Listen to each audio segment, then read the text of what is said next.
Welcome to the Awe and Wonder podcast. In Series 8, we're exploring the exciting possibilities of AI in assistive technology and education. And today we're joined by a special guest, Dr. Tracy Rackensperger, who will be sharing insights into some incredible projects that combine AI and AAC, or Augmentative Alternative Communication. Dr. Rackensperger, thank you so much for being here today. Yes, thank you for being here.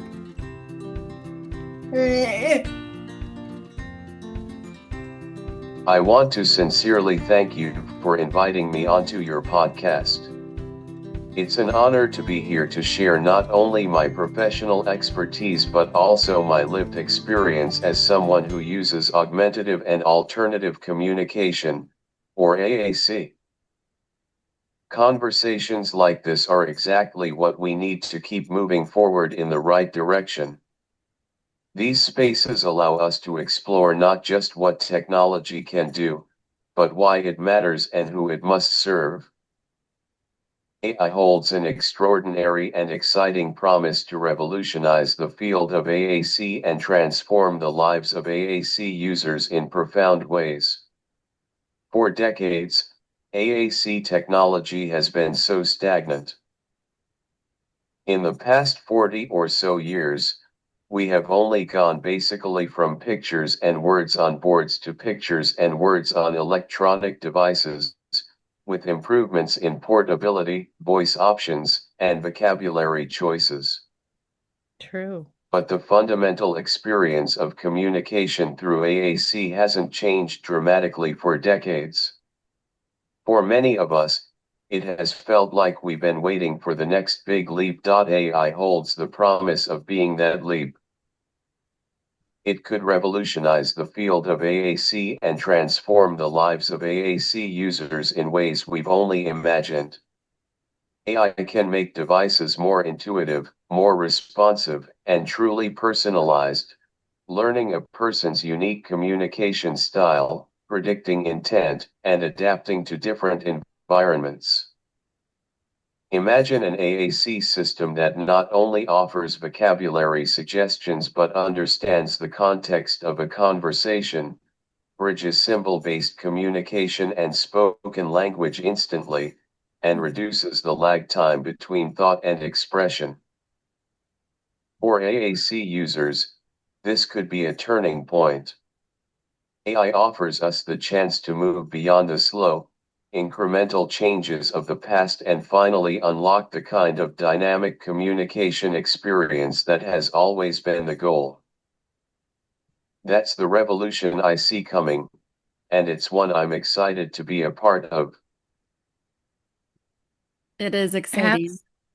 Absolutely. So exciting. And I would say I totally agree with you that this is like a huge step in a different direction, a more dynamic direction, addressing some of the issues that we've always had with AAC, which is the time it takes for a user to generate something and the lack of ability for all the rest of us to wait, right? So it's making conversations much more dynamic, and it's a super exciting technology. So why don't you tell us a little bit about yourself and your experiences with AI?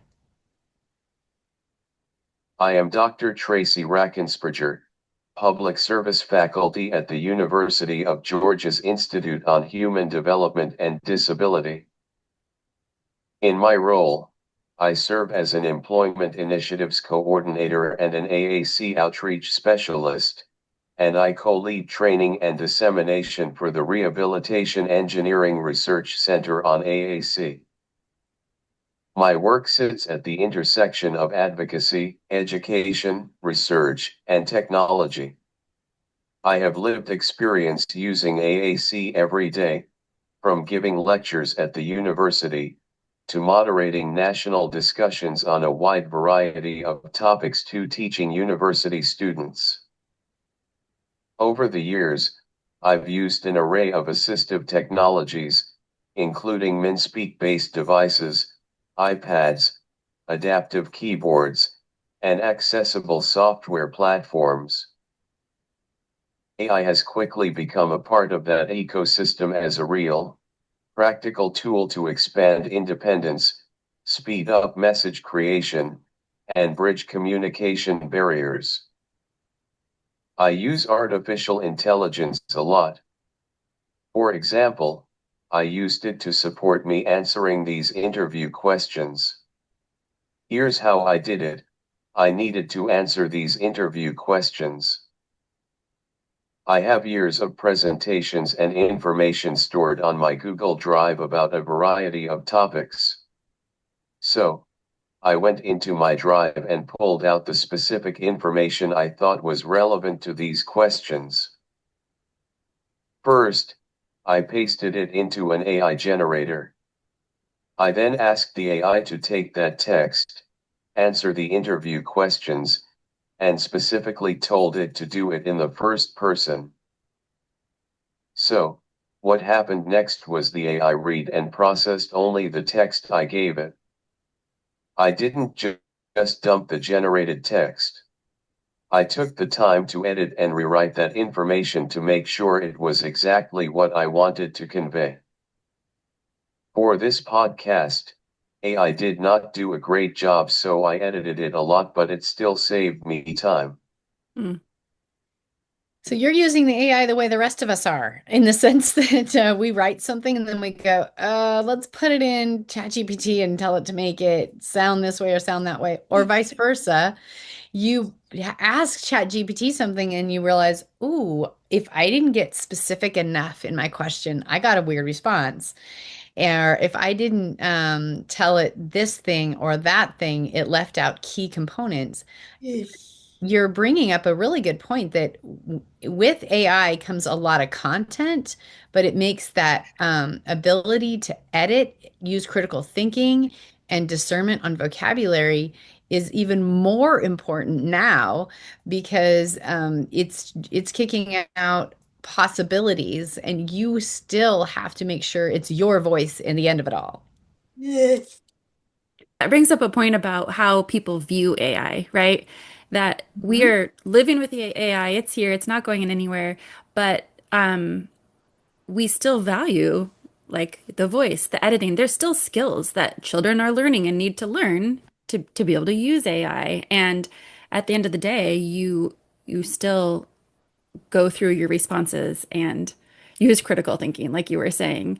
Um, so I love that you brought that up. That's not leaving. That critical thinking piece isn't leaving with AI coming. Yeah. I also wanted to point out that you mentioned your work with Rehabilitation Engineering Research Center on AAC.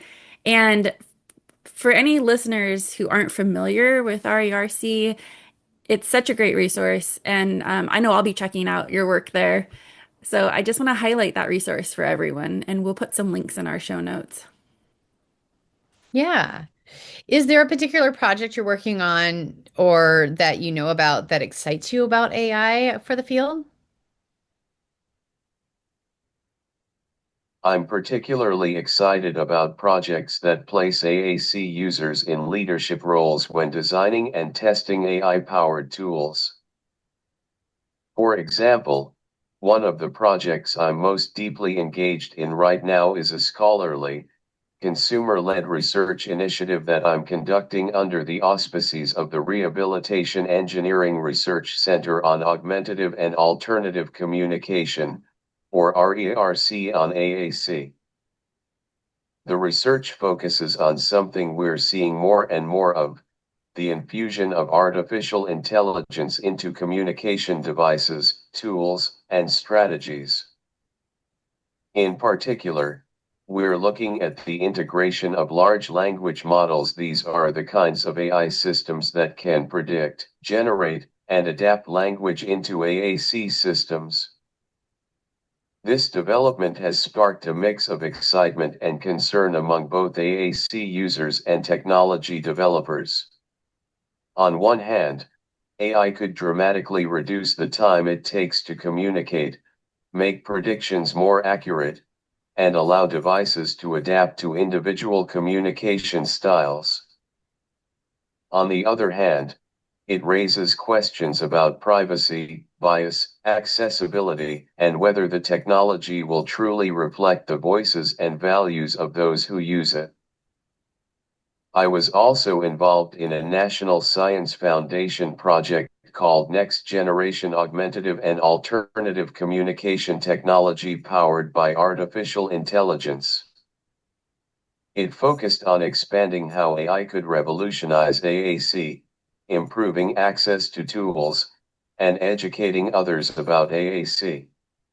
The goal wasn't just to upgrade existing systems, but to rethink AAC in light of what AI could make possible, moving beyond decades of slow progress to create faster, more intuitive, and more personalized communication tools. So interesting. You have so much experience. You know, when Brenda and I were thinking about guests for this AI series, our friend Sharon Redmond said you have to talk to Dr. Rackensperger. Um, just so much experience and so many projects going on. I'm so excited to see what happens with what you're doing and how AI involves with those large language models for AAC devices because it's out there, but it's just going to be in expanding And Yumi, you bring up a point that our other guests have also brought up, and I think it's consistent, and it's like the excitement that needs to be balanced with cautionary practices, right? And making sure that we are kind of pushed, we're always looking to the AAC user to say, is this what you meant? Is this what you want to say? Does this sound like you? Is this your voice? And so it's like making sure that we, as practitioners, Sari and I are speech pathologists. It's like, what is our role here? And that's to teach some of that critical thinking. It's not unlike, though, when we first introduced like word prediction, and we wondered if kids picked a word prediction, a word that was generated by word prediction, did they really mean that word, or were they just picking it?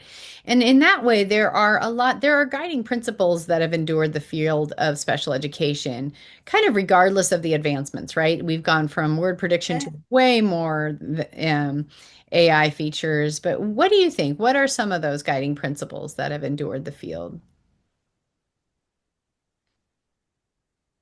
Should have endured, but unfortunately hasn't always been consistently practiced, is presuming competence, the belief that every student, regardless of how they communicate or move through the world, has the ability to learn, think, and contribute meaningfully. In too many educational settings, students who use AAC or other forms of assistive technology are still underestimated. Their intelligence and potential are often judged. This not only limits opportunities but can also create a self-fulfilling cycle where low expectations lead to fewer chances to demonstrate ability. Nowadays, there's sometimes a misconception that AI makes people seem more competent than they really are, especially when it comes to communication technologies like AAC. People might worry that AI is doing all the thinking or language generation, and that the user is somehow less involved or less capable.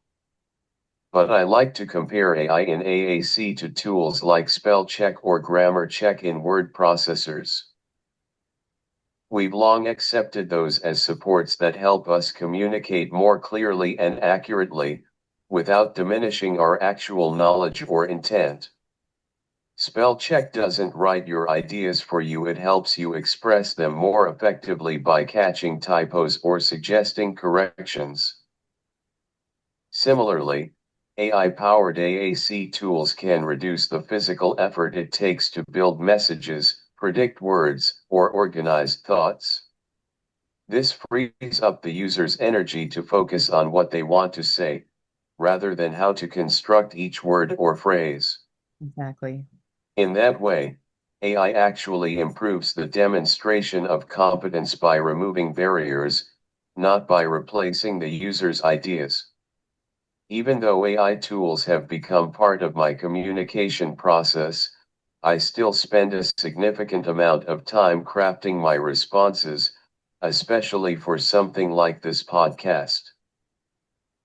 AI can be incredibly helpful for suggesting phrasing and speeding up certain parts of writing, but it doesn't replace the thoughtful reflection and personal voice that I bring to my messages. I review, edit, and carefully shape what AI offers to ensure it truly reflects my intentions, experiences, and expertise. This process takes time and attention because authentic communication needs to come from me, not just an algorithm. I love what you said there at the end, that authentic communication needs to come from you, not just an algorithm, but that it is so helpful, right? But you're right, we still hear your voice and all of the time that you spent editing, even though you had support, we still are hearing you and your message. It surprises me how many people in the podcast, when we ask for guiding principles, bring up some form of this presuming competence, presuming potential, presuming intellect.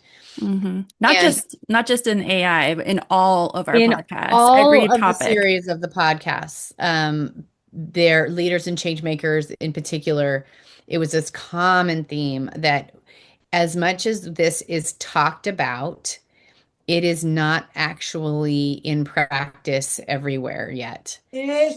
And Mhm.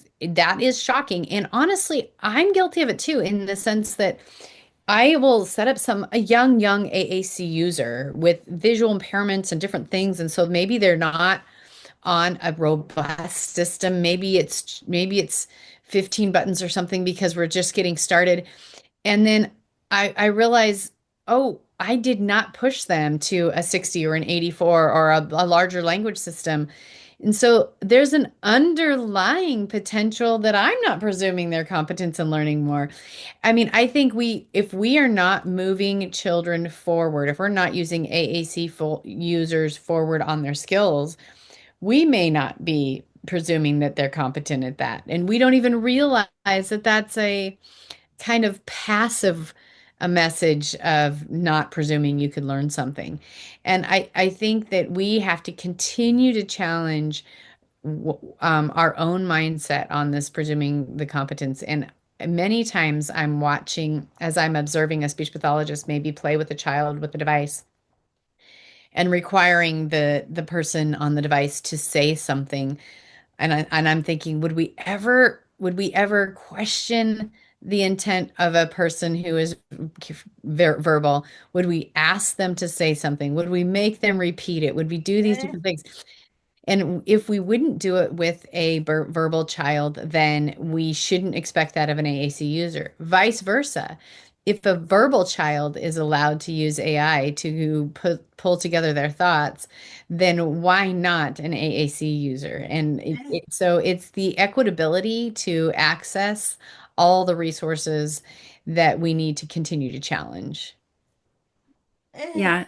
And Dr. Rackensperger, you mentioned that AAC users are judged. And like you're saying, Brenda, I think that is something that we who are working with AAC users or our family members or whatever need to continually think about. For sure.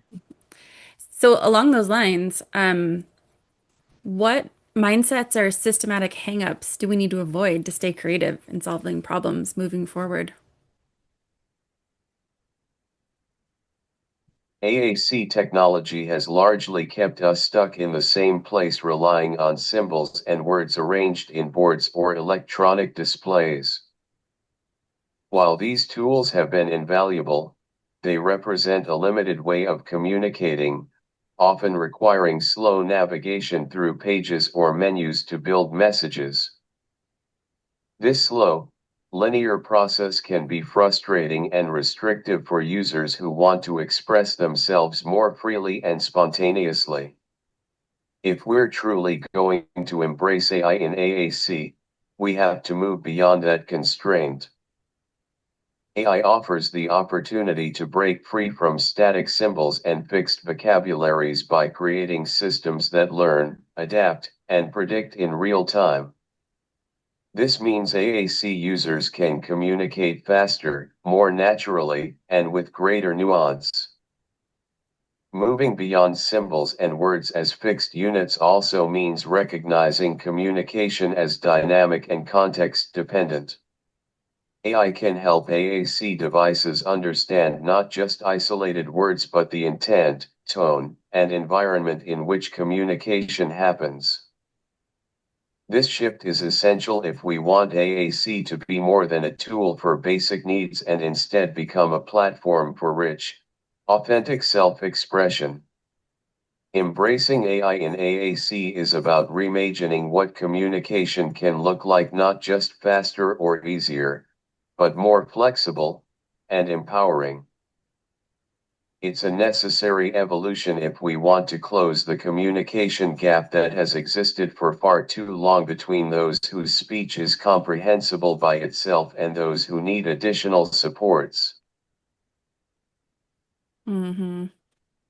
What you're talking about is some of the ideas around, I think we can just to give an example of an AI system that could learn, adapt, and predict in real time would be if I'm just pie in the sky, and it doesn't actually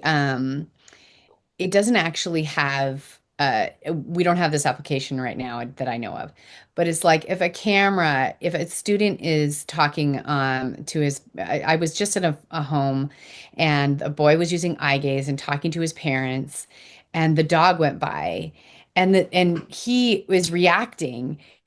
But if a camera could pick up that the dog went by and popped up, look at the dog. Did you see him? Let's, be in real time predicting a sidebar conversation because it's picked up that movement. That would be naturally communication, by the way. And also, he's like 7, so it would be natural that he would become off topic and distracted by a dog walking by, too, right? But now he's got to go to groups and categories and pets and find dog. And that's letting you know that he noticed the dog went by, not actually talking naturally by saying, "Oh, did you see the dog?" or come here, Spiky," or whatever his name was. So it's like it's giving you an example of like the AI features that could happen through cameras, that could happen through speakers, that could happen through real time, that would learn and adapt and provide some language, so that you can bounce from the conversation to what's happening in the environment, which is what we naturally do. Those possibilities are what's super exciting to me. But I think, the question was like, we need to stay creative in solving problems moving forward. And how do we, allow for that more naturally occurring communication to happen all the time? Mm-hmm. I love what you said, Dr. Rackensperger, about that it allows you to communicate more naturally and with greater nuance. I hadn't really thought about the nuance piece and how AI can support that. What do you hope the future of AI holds for supporting students with disabilities or students that use AAC?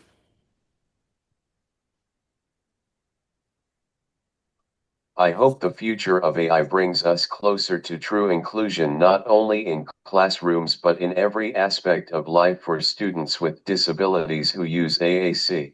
Yes. AI has the potential to be a powerful equalizer, helping students participate more fully in academic settings by providing real-time support that adapts to their individual communication styles and learning needs.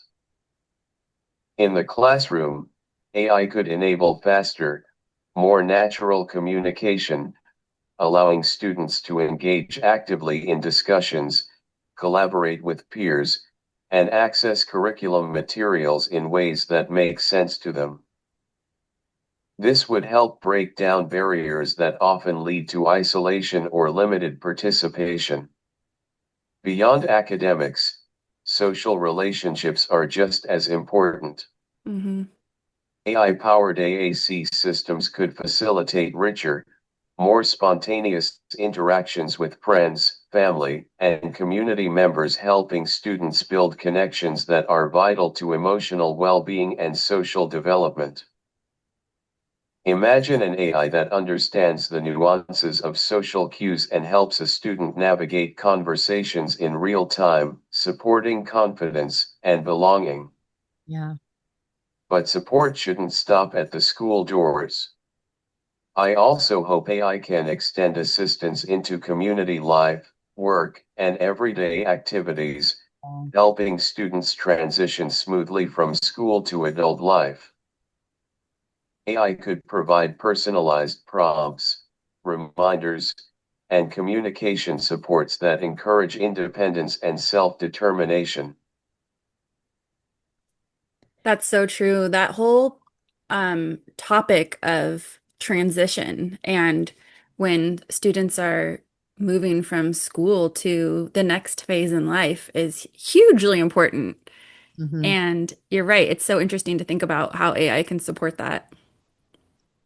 But I just like too when you were saying like AI can enable faster, more natural communication, which helps the students engage in discussion. Then presuming competence becomes a non-issue because they're presenting competence, right? And so when they are part of the discussions in a more natural way, then we aren't having to beat the presumed competence. We just see them for who they are. We don't, it is not a struggle right now to presume competence in children who are students who are verbal. We presume the competence, or we assume the potential for them to learn. And that some of that has to do with how we perceive someone in conversational speech. So when that becomes more available to an AAC user, I think the battle over of presuming competence is also, it's chicken and the egg, right? But it's like it we no longer have that battle when the students can engage in, discussions and collaborate with peers. They've already proven their competence, just like those who are functionally verbal. But guess what? Nobody should have to prove competence. We should be presuming it without before the proving of it, which is what we do with those who are verbal, even if they're not demonstrating competency, we presume it. And so I think when AAC users are given that same respect and they're able to respond in a conversational way, it will begin to break down that competency barrier. Well, thank you so much for taking the time to think about our questions, put some thought into it. I love the fact that you're bringing up the point that you're using AI just to effectively kind of get out your ideas for this interview, right? Because these conversations are critical, they're important. We need more of them. And, there's an element of nothing about us without us in the sense that we do want to be sure that AAC users have a lot of voice in how AI is incorporated in your own systems. And so I love the work that you're doing and the groups that you're representing. And we'll definitely post the resources of what is it, RERC, and where you University of Georgia stuff, so that if you want to see more of what Dr. Rackensperger is doing, you can check that out. So thank you so much for joining us today. Thank you so much for having me on your podcast. It's been a true pleasure to share my experiences and insights, and to talk about the exciting possibilities AI holds for AAC and disability inclusion. Conversations like this are so important to raise awareness and inspire change, and I'm grateful to be part of it. Thank you so much. Hopefully we'll talk to you in the future and you can update us on all the amazing changes that AI has brought. Thank you very much. Bye. This podcast is produced by the Special Education Technology Center, administered by Central Washington University, and funded in part by OSPI. However, the content does not necessarily represent the policy of CWU and OSPI, and you should not assume endorsement by the state government.